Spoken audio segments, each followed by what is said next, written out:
shida na katu, tunafikiria wako sawa, lakini wamekubaliana na the status quo, wamekubaliana na viwango fulani, na diposa hawana upinzani. Nilikuwa naosoma kitabu kimoja ambacho kimeandikwa na Reinhard Bonnke juu ya mikutano ambayo alikuwa anaifanya. Na wakati mmoja, because mikutano yake tunajua ya uinjilisti ilikuwa hapa Afrika, ile mikutano mingi alifanya. Wakati mmoja wakiwa katika msafara, gari yao moja, nafikia ni upande wa Kongo, ikaenda na ikapata ajali. Na ile ajali ilikuwa mbaya, ama ilikuwa mysterious, wakati ile lori, because ya zile vyombo walikuwa na beba, wakati ilipogongana, iligongana na ikashika moto. Na iliposhika moto, wale waliokuwa ndani walichomeka. Wengine wako katika tule msafara, walipotoka, they were not able to save their colleagues. Hata watu wale waliokuja, ile gari, watu walichomeka wakiwaangalia. Then walipochomeka, kumbuka hawa ni watu wako in the mission field. Kumbuka hawa ni watu wanaoomba Mungu. Walipochomeka, watu wengi wakaanza kumcriticize Bonnke kwa sababu ya maafa yaliyotokea. Lakini kuna kitu moja Bonnke ambacho alisema, and may the Lord bless his soul, internal peace. Akasema, watu wale wanao ni criticize, wanani criticize wengine wakiwa kwa beach. Praise the name of the living God. Hallelujah. Wao wenyewe pengine hata wamefungwa na shetani, watoto wao wamefungwa na shetani, hawana haja na kutoa mateka ambao wameshikwa na shetani. Wao wanani criticize wakiwa kwa beach, lakini hawajui ya kwamba mimi niko katika mstari wa mbele wa vita. Na hiyo Bonnke akasema ya kwamba mimi natarajia mambo kama haya. Praise the name of the living God. Kwa sababu niko katika vita. I am not in the beach. I am not in the comfort zone. Praise the name of the living God. Hallelujah. And so when these kind of things happen, they are not going to demoralize me. I'm not going to stop the cause of the gospel. I'll continue fighting. Yes, I may lose 2 or 3 people, but I'll continue gathering souls for the kingdom in thousands, in hundreds of thousands. Praise the name of the living God. That is how you understand spiritual warfare, kwamba kuna watu wanaweza onekana wako sawa because ni kama wako kwa beach. Lakini wewe ambao unang'ang'ana kusonga mbele, kuangusha madhabahu ya jamii zenu, kuangusha madhabahu ya muji, kupigana ili kukaweze kuonekana ya kwamba tumeweza kuingia viwango vipya. Wewe mwenyewe umeelewa kuna mambo ambayo katika jamii yenu yameweka mipaka, unainuka. Ndio, sometimes utapatwa na mambo, wakati mwingine changamoto. Unakumbuka ya kwamba wakati Musa alienda kuwakomboa wana wa Israeli, wana wa Israeli kuna mahali walimwambia Musa, tangia ile siku ulikuja ukasema unataka kutukomboa. You know the game changer, whereby Farao alisema hawa watu, hiyo story wanasema wanataka kwenda kuabudu, wanapata wakati wapi? It is because they are not busy. Sasa ile nyasi walikuwa wanapewa wasipewe, na kiwango cha matofali ni kile kile. Wakikosa wanapigwa. Mambo ikabadilika, wakaenda wakamwambia, wakasema hii kufunga, hii kuomba, hii nini, afadhali tu nikae hivyo. Sasa mimi nitaongeza uwezo wa kupigana na vita.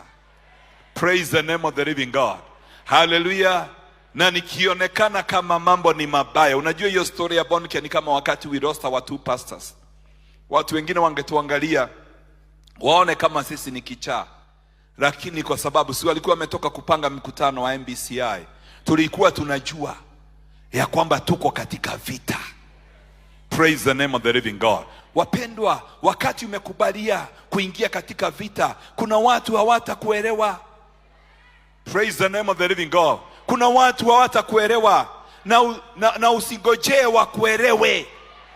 Wakati mwingine utamaliza miaka 10 kabla hawaja kuelewa. Wakati mwingine utamaliza miaka 20, lakini siku moja utakapoangusha hizo ngome na hayo madhabahu, siku moja watasema kuna dada yetu, hata kama hakuishi nyumba nzuri, hata kama tuliona ameparara, siku ya leo watoto wetu wanaenda chuo kikuu, wengine wako ng'ambo. Watoto wetu, nyumba yetu, harusi takatifu, ndoa takatifu zinafanywa kila mwaka. Kwa sababu gani? Kuna moja, hata kama hatukumuelewa, kama hatukujua kile anachofanya, siku ya leo tunaona ushindi wa Bwana. Tuliona kama yeye ni kichaa. Praise the name of the living God. Tukisikia napeleka pesa kanisani, tukisikia wakati mwingine ni dhabihu anatoa, tukisikia kila wakati ni kuomba, anaomba na kufunga, tukasema na si huyo atakufa akifunga, lakini ulikataa kuweka amani. Praise the name of the living God. Ulikaa kama Gideoni, ulielewa uko na hatima kubwa, ulielewa wewe ni shujaa. Praise the name of the living God. Ulikataa kukaa katika ngome, ulikataa kukaa mahali pa usalama, na ukasema lazima nijitokeze na nikaweze kupigana, kwa sababu ulijua ya kwamba kuna ushindi zaidi unaopatikana kwa wale wanaojitoa katika vita. Hey! Praise the name of the living God. I'll continue fighting. Sitaweka amani na ufalme wa giza. Sitaweka amani na ngome za ufalme wa giza. Lazima niende kupigana. Kuna viwango vya juu zaidi. Paul alisema, one thing I do, I forget what is behind, and I press on to take hold of that which Jesus has taken hold for me. Yes, I'll continue pressing on, because I know that there is more that is available for me through the finished work of the cross. Yes. Praise the name of the living God. Ndugu moja akaniambia, Apostle fulani alikutana na mimi akaniuliza, bado mnaendeleanga kufunga? Yaani kumaanisha yeye alifika alipomuzika. Nikamwambia, ukimwona mwambie bado tunaendelea, kwa sababu hatujafika na hatutaweka amani. Praise the name of the living God. Lazima tuendelee kupigana. Kwanza hatupigani kwa ajili yetu, tunapigana vita ambavyo baba zetu hawakupigana. So lazima tupiganie kizazi hicho kinachotufuata katika jina la Yesu Kristo, na tuwatengenezee njia. Mambo yao yatakuwa rahisi kuliko yetu, hata kama tutalipa gharama. Praise the name of the living God. Ni heri kulipa gharama katika jina la Yesu kuliko ukae chini na unaona maovu yanayoendelea, unaona kufinyiliwa. Katika jina la Yesu, umejua Mungu wa mbinguni na umejua haya sio mapenzi yake yanayofanyika, na umekubali kukaa na kutosheka. Lazima kuwe na watu walio na roho ya Ulia. Ulia alisema in the book of 2 Samuel chapter 11 and verse 11, Ulia alisema, and Ulia said to David, the ark and Israel and Judah are dwelling in tents, and my Lord Joab and the servants of my Lord are encamped in the open fields. Shall I then go to my house to eat and drink and to lie with my wife? As you live and as your soul lives, I will not do this thing. God gave a testimony concerning Uriah, and he said he was a righteous man. Praise the name of the living God. Because wakati Daudi alitaka kuficha dhambi zake, ya kwamba amelala na mke wa Uria na amechukua dhambi. Akasema Uria aitwe. Hata wakati Uria aliitwa, alikataa kurudi nyumbani, akale na kunywa na kulala na mke wake. Akauliza, sanduku la agano. Praise the name of the living God. Yani Mungu mwenyewe bado anatetea watu wake, bado anatetea kanisa lake.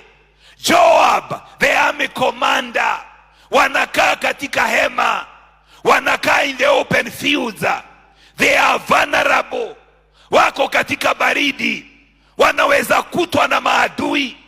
Mimi ni nani niende nikarale na kusherehekea na mke wangu? Nimekataa, kama jinsi Mungu aishivyo.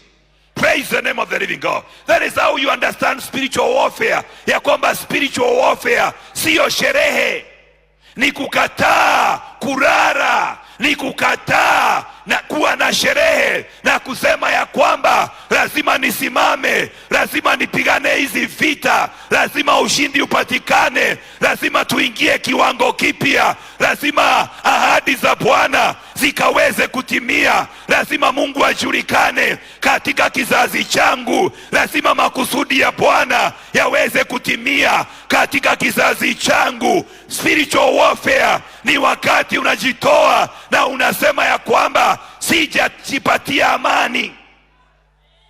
The Bible says don't give God rest, but don't also give yourselves rest until God establishes Jerusalem and makes her a praiser of praise in all the other. We shall not give God rest, and we shall not give ourselves rest.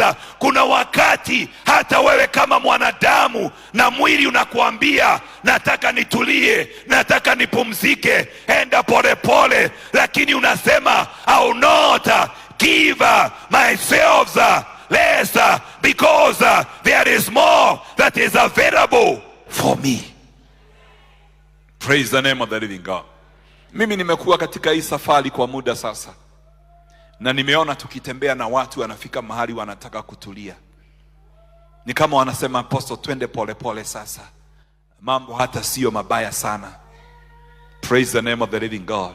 Lakini nasimama mbele yenu kuambia kama Mungu aishivyo, I will not give myself rest, and I will not give him rest. Wale mumejipatia rest, mumelara, patiweni yo blanketi, muongezewe, murale. Praise the name of the living God. Muongezewe blanketi mulale. Lakini Mungu ataendelea kuinua a remnant. Praise the name of the living God. Watakaoendelea kusema hapa sio pale Mungu alituahidia, hapa sio mahali Mungu alikusudia kanisa lifike, hapa sio mahali hatima yangu ilikuwa ikaweze kufika. There will be always a remnant in the mighty name of Jesus.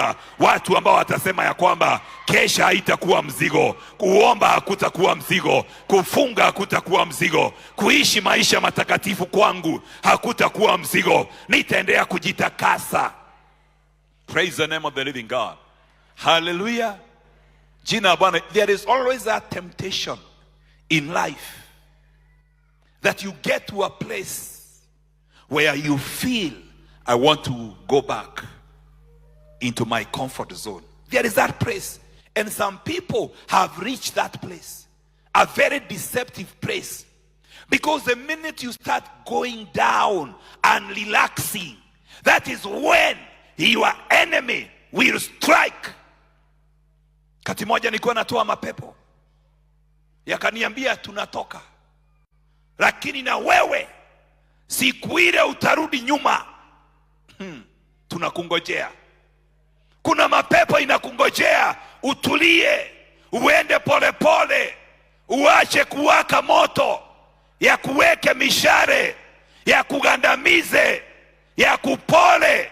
Uangalie maisha yako, uanze kushangaa, kama ni mimi yule niliyekuwa juu, nilikuwa na msifu Bwana, niliyekuwa naongea juu ya utakatifu, kwa sababu umenajisiwa, umechafuliwa. Hata we mwenyewe unaangalia maisha yako unashangaa, Ni mimi nimeingia katika mambo haya yote machafu. Ni mimi nimegandamizwa ya kwamba siwezi omba. Ni mimi nimegandamizwa ya kwamba hata nikipatiwa dakika 20 nikaweze kuhubiri sina kitu cha kusema. Na zamani ulikuwa unawaka moto, na kataa kuzimwa in the mighty name of Jesus.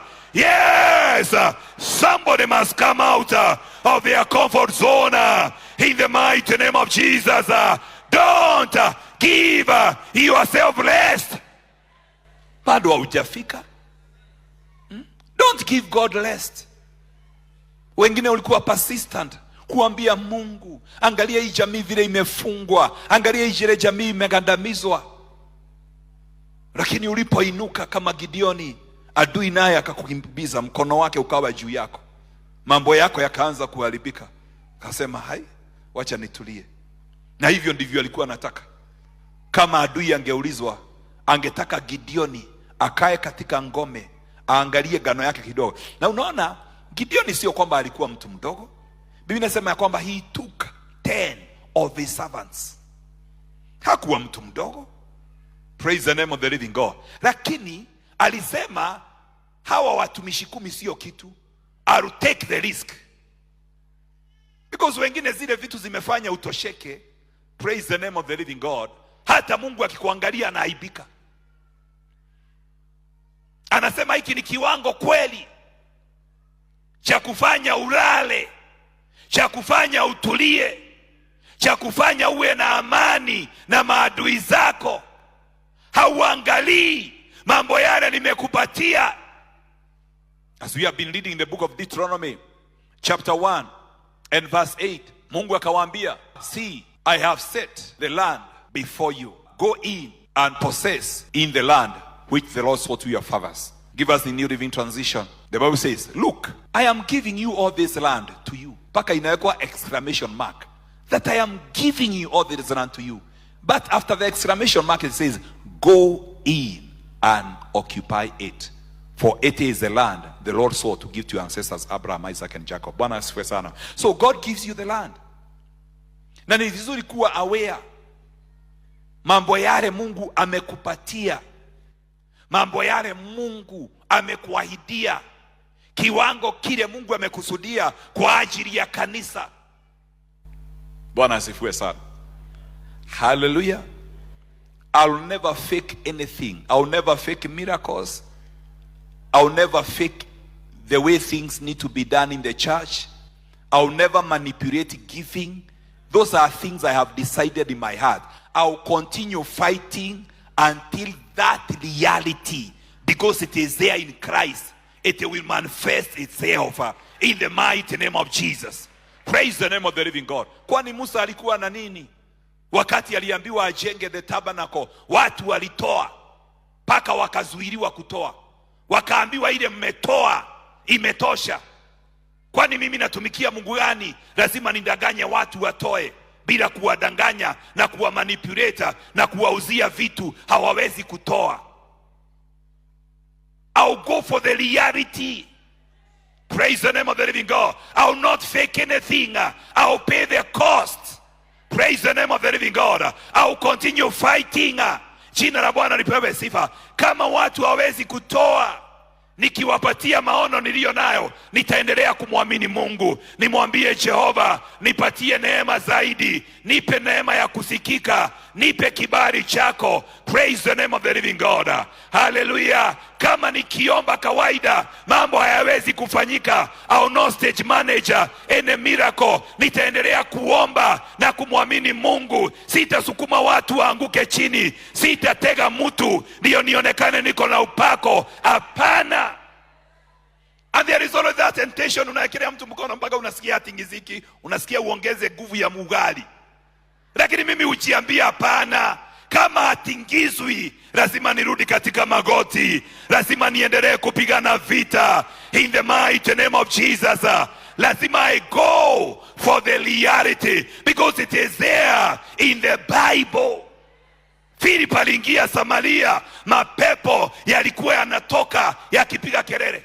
Hakuwa yanaambia ati piga kelele sasa ukitoka. Hakuwa anaambia, yenyewe tu yalikuwa yanapiga kelele hata bila kuambiwa.